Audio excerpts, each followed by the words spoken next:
जय माता दी, जय माँ कामाख्या। हमारे सनातन धर्म में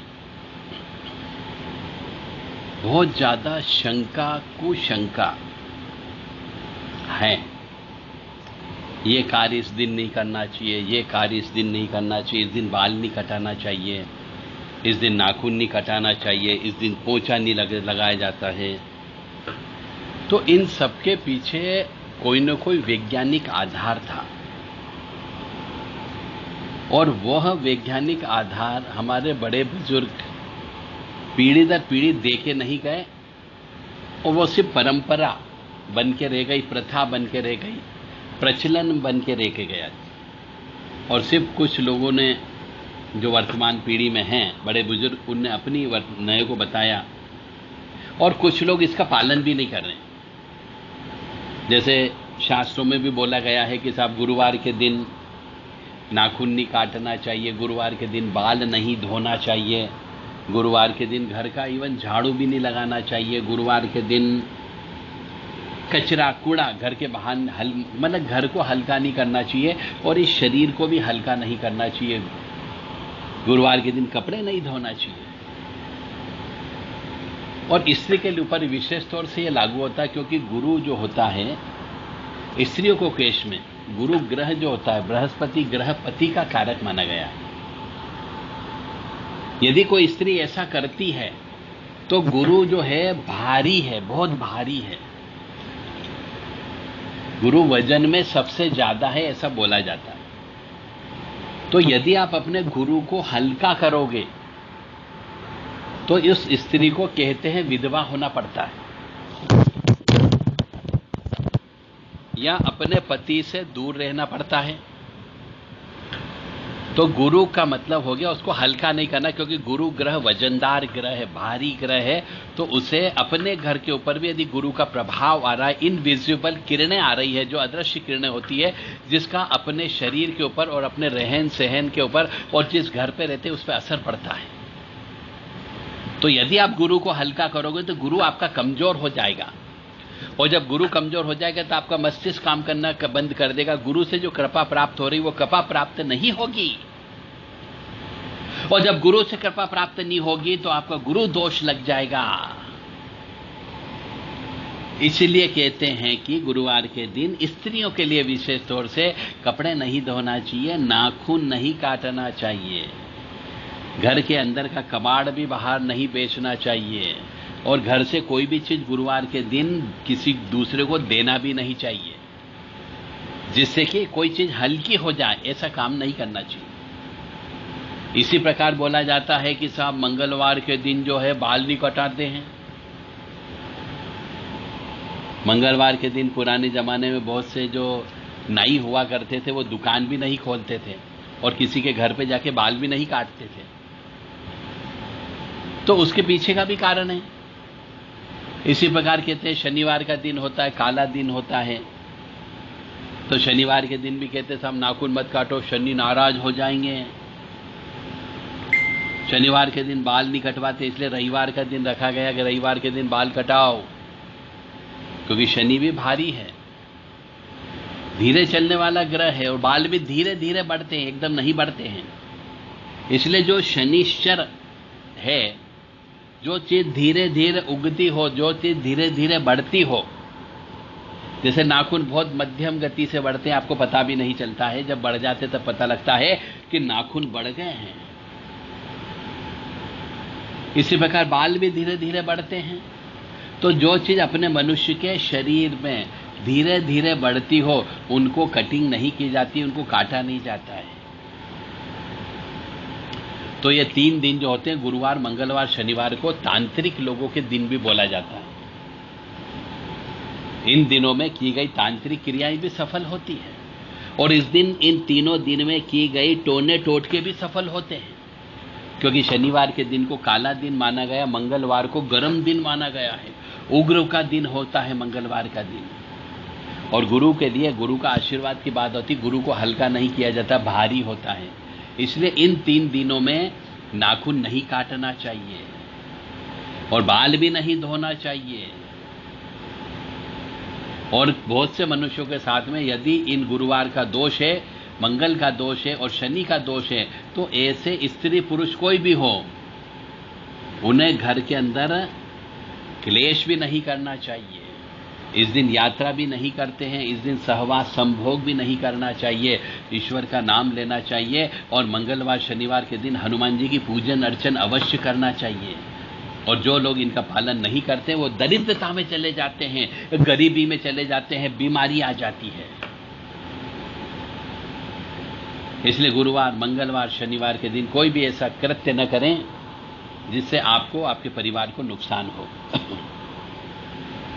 क्योंकि आप ये करते हैं, आज के जमाने में मालूम नहीं है मनुष्यों को कि क्या काम करना चाहिए, क्या नहीं करना चाहिए। तो बहुत से मनुष्य इन वार के दिन को नहीं मानते हैं और उल्टा सीधा काम करते रहते हैं, जिसकी वजह से कष्ट की प्राप्ति होती है। और फिर कहते किसी ने तांत्रिक टोना टोटका कर दिया, हमारा भाग्य खराब हो गया या हमारे भाग्य में ही लिखा होगा, जबकि ऐसा नहीं होता है। इसलिए जो बड़े बुजुर्ग हमारी जो परंपराएं चला गए हैं, रीति रिवाज चलाए गए हैं, प्रथा चला के चले गए हैं, जो मान्यताएं चली गई है, उनको आपको पालन करना पड़ेगा, तो आप पूर्ण रूप से स्वस्थ रहोगे। अन्यथा निरोगी रहोगे और गोली दवाई पे पैसा बर्बाद करते रहोगे और सुख भोग की उत्पत्ति ही नहीं होगी। क्योंकि जब आप बीमार पड़े रहोगे तो आपको शैया सुख होगा ही नहीं, घर के अंदर आनंद की प्राप्ति होगी ही नहीं। क्योंकि आपको शुगर होगी तो आप मीठा नहीं खा सकते, ब्लड प्रेशर बढ़ेगा तो घी नहीं खा सकते, और यदि किडनी लीवर की बीमारी हो गई तो आप पानी नहीं पी सकते प्रॉपर।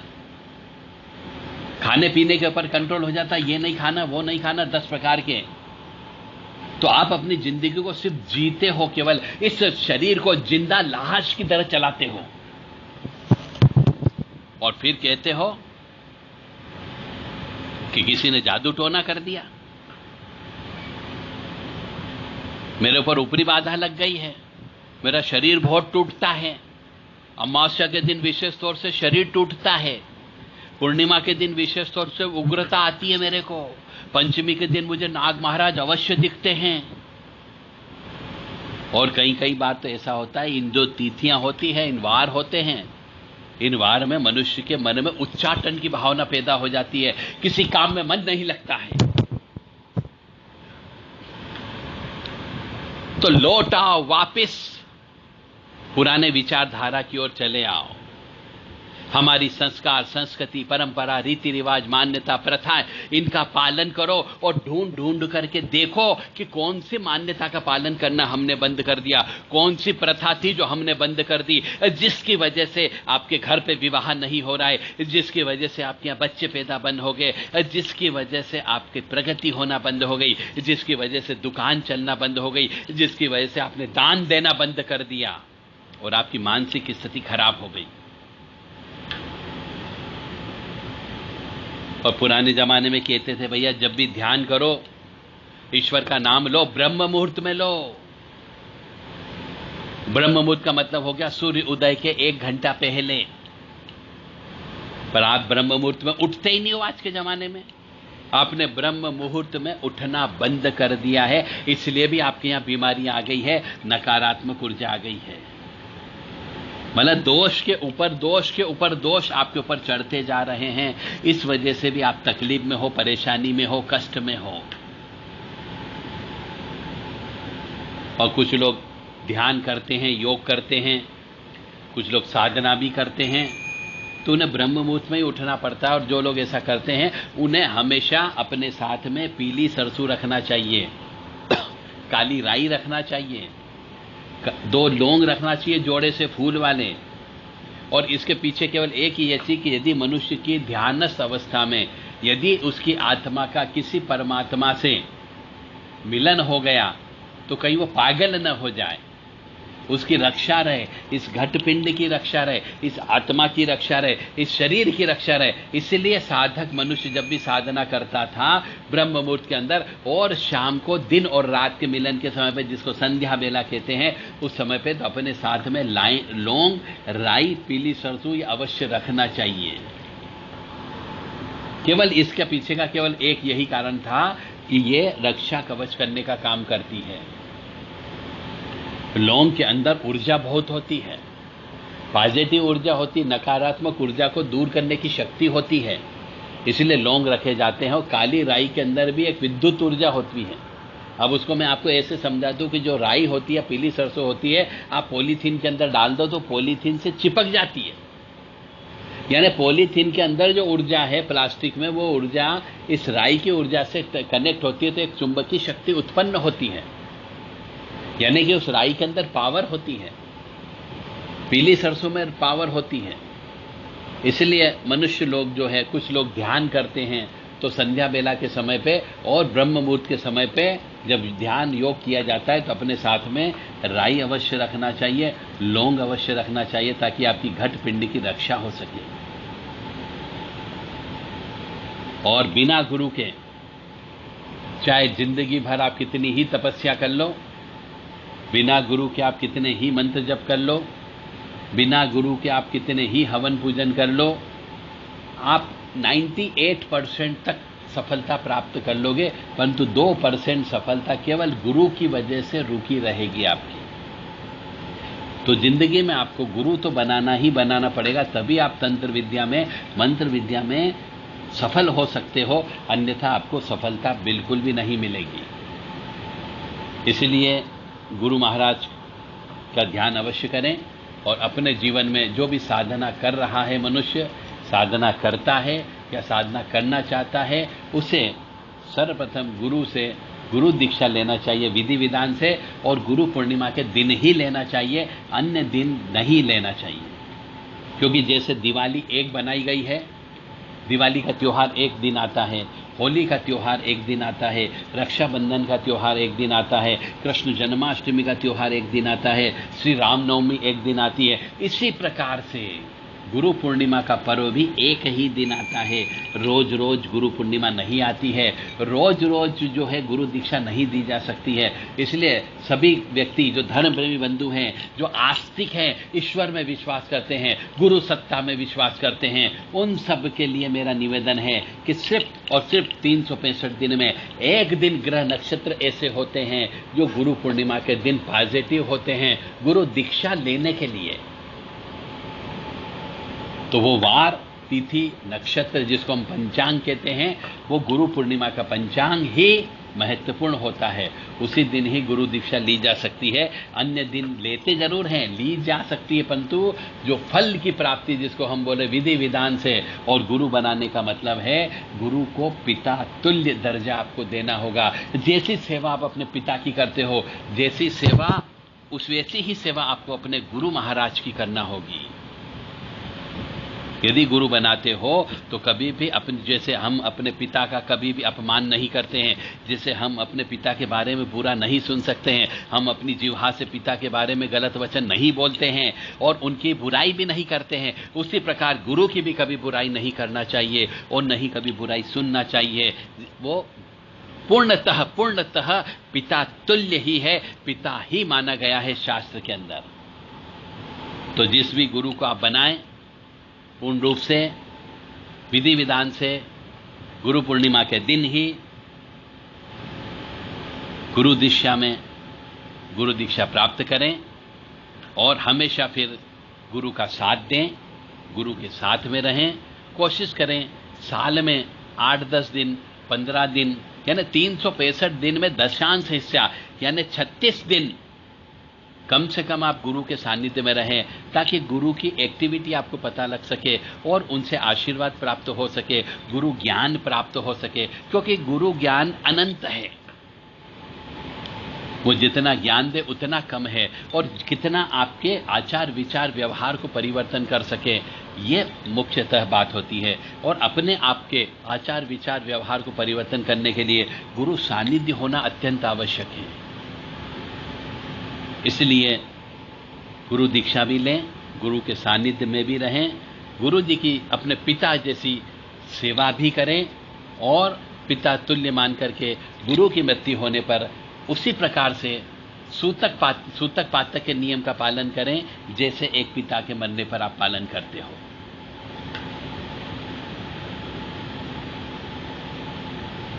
भाग्य, भक्ति और कर्म, भाग्य भी अपने आप में एक स्थान रखता है, भक्ति भी अपने आप में स्थान रखती है और कर्म भी अपने आप में स्थान रखता है। तीनों का अलग अलग महत्व है, तीनों प्रबल है। कुछ लोग इन तीनों का कॉम्बिनेशन करके चलते हैं, वो सफल होते हैं। ये धर्म है और ये आध्यात्म है। भाग्य का मतलब होता है पिछले जन्म के पुण्य कर्म को भाग्य कहा जाता है। भाग्य आप इस जन्म में नहीं बनाते हो। इस जन्म में जो आप कर्म कर रहे हो वो तो बीज बो रहे हो अगले जन्म के लिए, और इस जन्म में जो आप भोग करते हो वो पिछले जन्म के कर्मों का फल भोगते हो। उसी को ही हम भाग्य बोलते हैं और दुर्भाग्य भी बोलते हैं। यदि आप पिछले जन्म में पाप कर्म करके आए हो तो आपका दुर्भाग्य है, और पिछले जन्म में यदि पुण्य कर्म करके आए तो वो आपका भाग्य है। और जब भाग्य का उदय होता है तब आपको गुरु मिलता है, जब भाग्य का उदय होता है तब आपको सर्विस मिलती है, जब भाग्य का उदय होता है, जब बच्चा उत्पन्न होता है, जब भाग्य का उदय होता है तो आपको अपने दोस्त मिलते हैं, अच्छे अच्छे दोस्त मिलते हैं। जब भाग्य का उदय होता है तो साधु संत सन्यासी त्यागी तपस्वी आपको टकराते हैं और आपको अच्छा अच्छा ज्ञान देकर के आपके भाग्य में और वृद्धि करते हैं। उसे भाग्य कहते हैं। पिछले जन्म में किए गए पुण्य कर्मों को भाग्य कहा जाता है। पिछले जन्म में दिए गए दान पुण्य, पिछले जन्म में किए गए परोपकार, पिछले जन्म में किए गए माता पिता की सेवा, पिछले जन्म में की गई गुरु की सेवा, पिछले जन्म में की गई दरिद्र नारायण की सेवा, वही आपका भाग्य का काम करती है। उसे भाग्य कहते हैं। भाग्य को बनाया नहीं जाता, भाग्य बन करके ही आता है और उसे सिर्फ भोगना होता है। हाँ, इतना जरूर है कि आप भाग्य को और बढ़ा सकते हो और कम भी कर सकते हो। यदि आपके भाग्य में ईश्वर ने 100 रुपए एक कमाना लिखा 1 घंटे के अंदर, तो आप अपने कर्मों के आधार पर, अब यहां पे कर्म आ गए, भाग्य भक्ति और कर्म।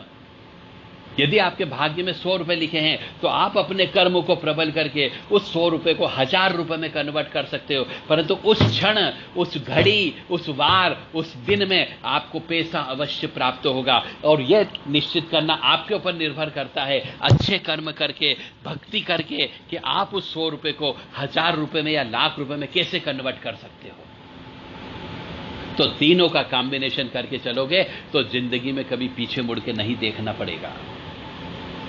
इसीलिए कहता हूं, इस जन्म में जितना हो सके अपनी कमाई का कम से कम 10% हिस्सा पुण्य के काम में लगा दो, मंदिर बनने के काम में लगा दो, ताकि कुछ तो पुण्य कमा के जाओगे, ताकि अगला जन्म यदि आपका हो तो कम से कम भाग्यवान के रूप में तो पैदा होगे। अन्यथा मेहनत तो करोगे पर फल की प्राप्ति नहीं होगी, संघर्ष तो करोगे पर सफलता नहीं मिलेगी।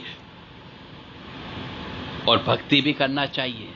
भगवान भी उन्हीं का साथ देता है जो भक्ति करता है, भगवान भी उन्हीं का साथ देता है जो कर्म करता है। और पिछले जन्म का भाग्य तो आप लिखा के लाए हो, उस भाग्य को बढ़ाना हो तो आपको कर्म भी करना पड़ेगा, और कर्म के साथ साथ आस्था रखना होगी, ईश्वर में समर्पण भाव रखना होगा, आस्थावान आपको रहना होगा।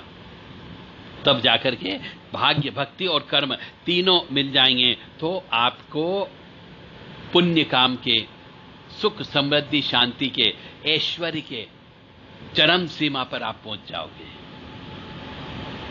यदि भाग्य ही लिखा के नहीं रहा है, अभागन हो और कर्म भी कर रहे हो तो भाग्य साथ नहीं देगा, आपका कर्म निष्फल हो जाएगा। और आपकी भक्ति की वजह से सिर्फ आपको सहन करने की शक्ति प्राप्त होगी, परंतु दुर्भाग्य तो दुर्भाग्य ही होता है। सिर्फ आप दुर्भाग्य की वजह से भक्ति करोगे तो भक्ति करके सिर्फ दुर्भाग्य को सहन करने की शक्ति आपको प्राप्त हो जाएगी, परंतु कर्म आपका निष्फल हो जाएगा।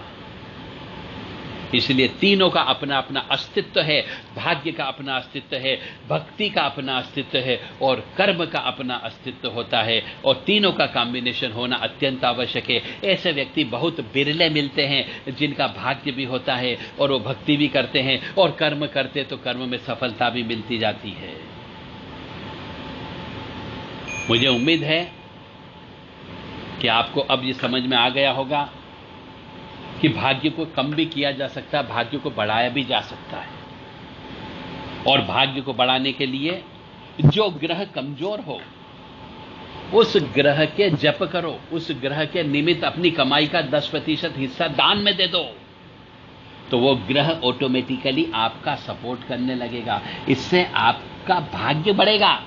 और कर्म तो आप कर ही रहे हो कि उस ग्रह को शांत कर रहे हो, उस ग्रह के जप कर रहे हो, तो ये भक्ति भी हो गई और कर्म भी कर रहे हो और भाग्य को भी आप बढ़ा सकते हो। यानी कि अपनी मेहनत की कमाई का 10% हिस्सा जो ग्रह खराब है उसका हवन पूजन करने में लगा दो, उसका जप तप करने में लगा दो, दान धर्म करने में लगा दो, तो वो ग्रह भी प्रसन्न हो जाएगा, भाग्य आपका उच्च का हो जाएगा। और यदि ग्रहों की आप आराधना करते हो तो वो भक्ति हो गई आपकी, और आपने खुद ने जप किया तो वो आपका कर्म हो गया। यानी कर्म, भक्ति और भाग्य तीनों को मिल जाएगा। तो फिर वो ग्रह जो खराब है, वो खराब ग्रह आपका कभी नुकसान नहीं देगा, आपको बहुत कम कष्ट की प्राप्ति होगी। कष्ट तो मिलेगा परंतु आपकी भक्ति की सहन शक्ति, भक्ति की शक्ति आपको उस कष्ट को सहन करने की शक्ति प्राप्त दे देगा, ताकि आपको कष्ट जैसा नहीं लगेगा और आप हंसी खुशी से जिंदगी को, इस संसार की नाव को तर जाओगे बिना कोई कष्ट के। क्योंकि यह संसार एक समुद्र है और इस समुद्र में आपको अपने शरीर से तरना है, इस शरीर से इस दुनिया को क्रॉस करना है, इस जिंदगी को जैसे तैसे चलाना है, नैया को डूबने नहीं देना है। तो उसके लिए भाग्य, भक्ति और कर्म तीनों की आवश्यकता होगी। आपको सब मैं तो जप नहीं करूं, कर्म नहीं कर पाऊंगा, तो फिर भक्ति कैसे उत्पन्न होगी? और जब भक्ति उत्पन्न नहीं होगी तो भाग्य साथ कैसे देगा? क्योंकि आप भाग्य को बढ़ाना चाह रहे हो या दुर्भाग्य को समाप्त करना चाह रहे हो। तो दुर्भाग्य को समाप्त करने के लिए आपको भक्ति में आना पड़ेगा। भक्ति करोगे तो आप कर्म तो करोगे ही करोगे, और जब कर्म करोगे तो भगवान भी आपका साथ देने लगेगा, दुर्भाग्य भाग्य में परिवर्तन हो जाएगा। दुर्गति नाशिनी दुर्गा जय जय, काल विनाशिनी काली जय जय, उमा रमा ब्रह्माणी जय जय, सीता राधा रुक्मणी जय जय। दुर्गति नाशिनी दुर्गा जय जय, काल विनाशिनी काली जय जय, उमा रमा ब्रह्माणी जय जय, सीता राधा रुक्मणी जय। दुर्गति नाशिनी दुर्गा जय जय, काल विनाशिनी काली जय जय, उमा रमा ब्रह्माणी जय जय, सीता राधा रुक्मणी जय। दुर्गति नाशिनी दुर्गा जय जय, काल विनाशिनी काली जय जय, उमा रमा ब्रह्माणी जय जय, सीता राधा रुक्मणी जय। दुर्गति नाशिनी दुर्गा जय जय, काल विनाशिनी काली जय जय, उमा रमा ब्रह्माणी जय जय, सीता राधा रुक्मणी जय जय। दुर्गति नाशिनी दुर्गा जय जय, काल विनाशिनी काली जय जय, उमा रमा ब्रह्माणी जय जय, सीता राधा रुक्मणी जय जय। दुर्गति नाशिनी दुर्गा जय जय, काल विनाशिनी काली जय जय, उमा रमा ब्रह्माणी जय जय, सीता राधा रुक्मणी जय जय। दुर्गति नाशिनी दुर्गा जय जय, काल विनाशिनी काली जय जय, उमा रमा ब्रह्माणी जय जय, सीता राधा रुक्मणी जय जय। दुर्गति नाशिनी दुर्गा जय जय, काल विनाशिनी काली जय जय, उमा रमा ब्रह्माणी जय जय, सीता राधा रुक्मणी जय जय। दुर्गति नाशिनी दुर्गा जय जय, काल विनाशिनी काली जय जय, उमा रमा ब्रह्माणी जय जय, सीता राधा रुक्मणी जय जय। आपको इस तरीके से अपने आप को भूल करके कि आप इस दुनिया में हो, ये भूल जाओ। बस 5 मिनट 10 मिनट उस परमात्मा की अंदर डूब जाओ, उस परमात्मा के नाम के अंदर डूब जाओगे तो परमात्मा से मिलन हो जाएगा। आप कहते हो भगवान से मिलना है, हमें भगवान का प्रत्यक्षीकरण चाहिए। अरे कैसे प्रेत का प्रत्यक्षीकरण नहीं हो सकता तो भगवान का कैसे होगा? जब तक आप उस ईश्वरीय तत्व में डूब नहीं जाओगे। एक समुद्र के अंदर जब डूब जाते हो तो आपको संसार नजर नहीं आता है, जब आप पानी के अंदर डूब जाते हो तो संसार नजर नहीं आता है। उसी प्रकार से इस ईश्वरीय नाम के अंदर आपको डूबना पड़ेगा और इस संसार को भूलना पड़ेगा, तब आपका प्रत्यक्षीकरण उस ईश्वरीय तत्व से होगा, अन्यथा नहीं हो सकता है।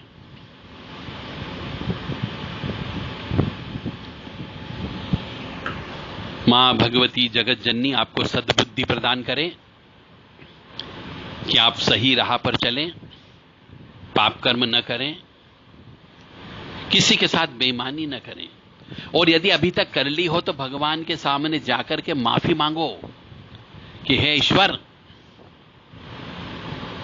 मेरे द्वारा जाने अनजाने में बहुत सारे पाप कर्म हो गए, जिसको समाज भी गलत बोलता है, धर्म भी गलत बोलता है, कानून भी गलत बोलता है। मैंने समाज से छुप करके पाप कर्म कर लिया, अपने माता पिता से छुप करके पाप कर्म कर लिया, मैंने समाज से छुप करके पाप कर्म कर लिया, मैंने धर्म से छुप करके पाप कर्म कर लिया और कानून से छुप करके भी पाप कर्म कर लिया। परंतु उस ईश्वर की करोड़ों करोड़ों आंखें हैं, उस ईश्वर के करोड़ों करोड़ों कैमरे लगे हुए हैं। वो आपकी हर गतिविधि को ध्यान से देख रहा है, वो आपकी हर गतिविधि का कैमरे से फोटो खींच रहा है, क्योंकि आपकी इस आत्मा में जो आत्मा बैठी हुई है इस शरीर के अंदर, ये आत्मा आपकी चिप है और कंपनी ऊपर बैठी हुई है, वहां से ये आत्मा का कंट्रोल चल रहा है। यानी कंपनी के पास सब मालूम है कि आप 10 दीवार के अंदर भी क्या पाप कर्म कर रहे हो। यदि आप सोच भी रहे हो ना, पाप कर्म के बारे में सोचते भी हो, तो भी चित्रगुप्त जी आपके फोटो खींच रहे हैं कि इसने मानसिक रूप से भी पाप कर्म किया, इसको मानसिक बीमारी दे दी जाए। तो इसलिए मानसिक रूप से भी पाप कर्म मत करो। नहीं तो चित्रगुप्त नाम इसीलिए पड़ा उनका, चित्रगुप्त, गुप्त चित्रों को खींचने वाले, उनको चित्रगुप्त कहा जाता है। अब आपको शायद समझ में आ गया होगा कि हमें कष्ट क्यों मिलता है।